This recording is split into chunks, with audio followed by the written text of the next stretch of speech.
So ayun guys, maaga na naman gumising ang person kasi linggo ngayon. Magsasamba ako.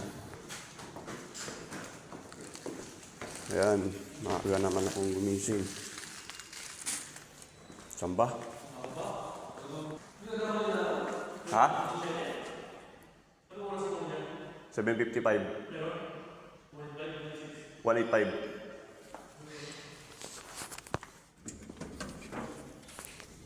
Ayan guys, mag-aabang na tayo ng bus. Lalabas na ako sa aming dorm. Company dorm. Kako na nga lang kasi magkatabi lang eh. Uy! Si paring Pogi ah.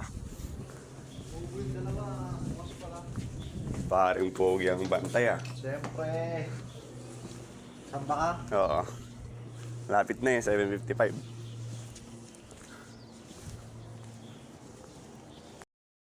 So yun guys, it's me again. Harold, sang factory worker ng Taiwan.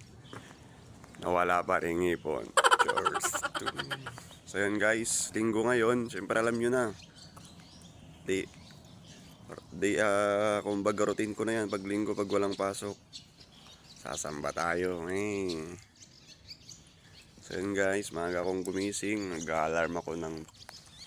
Nag-alarm ako ng mga alas 6 kasi 7:55 dadaan na yung bus. Pero minsan kahit mag-alarm ka, mas nauna pa yung mga kasama mag-alarm, gising ka na. Wala ka rin magagawa. So yun, buti na lang may init na. Salamat naman Lord. Medyo konti-konti na lang yung lamig niya, pero sana nga tuloy-tuloy na kasi ang hirap lumabas pag sobrang lamig guys. Sa yung company namin ulit.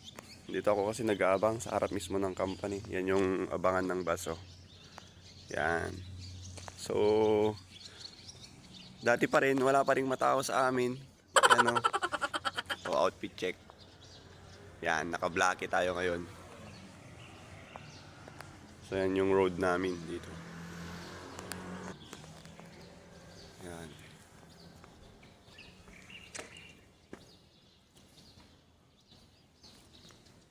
Buti na lang, hindi na masyadong ano. Sana nga tuloy-tuloy na tong klima niya.